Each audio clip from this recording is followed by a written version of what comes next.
ಕರ್ನಾಟಕ ಸಂಭ್ರಮ 50ರ ಹೆಸರಾಯಿತು. ಕರ್ನಾಟಕ ಉಸಿರಾಗಲಿ ಕನ್ನಡ ಅಭಿಯಾನದ ಕನ್ನಡ ಜ್ಯೋತಿ ರಥಯಾತ್ರೆಯನ್ನ ಮಂಗಳವಾರ ತಾಲೂಕು ಆಡಳಿತ, ಕನ್ನಡ ಮತ್ತು ಸಾಂಸ್ಕೃತಿಕ ಇಲಾಖೆ, ಕಸಾಪ ಹಾಗೂ ಕನ್ನಡಪರ ಸಂಘ ಸಂಸ್ಥೆಗಳು, ಕನ್ನಡಾಭಿಮಾನಿಗಳು ಹಾಗೂ ಸಾರ್ವಜನಿಕರು ಬಹಳ ಅದ್ದೂರಿಯಾಗಿ ಸ್ವಾಗತಿಸಿದರು.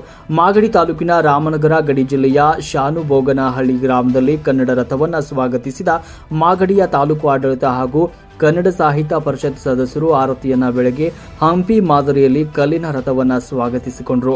ಬಳಿಕ ರಥ ಬೆಂಗಳೂರು ರಸ್ತೆಯ ತಿರುಮಲೆಯ ಪ್ರವೇಶ ದ್ವಾರಕ್ಕೆ ಆಗಮಿಸಿ ಜನಪದ ಕಲಾ ತಂಡಗಳೊಂದಿಗೆ ಮಾಗಡಿಯ ತಿರುಮಲೆ ರಂಗನಾಥ ಸ್ವಾಮಿ ದೇವಾಲಯದಲ್ಲಿ ಸನ್ನಿಧಿಯಲ್ಲಿ ಪೂಜೆ ಸ್ವೀಕರಿಸಿ ರಂಗನಾಥ ಸ್ವಾಮಿ ರಥೋತ್ಸವ ನಡೆಯಿತು. ರಥ ಬೀದಿಯಲ್ಲಿ ಒಂದು ಸುತ್ತು ಹಾಕಿ ಎನ್ಇಎಸ್ ಬಡಾವಣೆಯ ಮೂಲಕ ಮಾಗಡಿ ಪಟ್ಟಣವನ್ನು ಪ್ರವೇಶ ಮಾಡಿತು.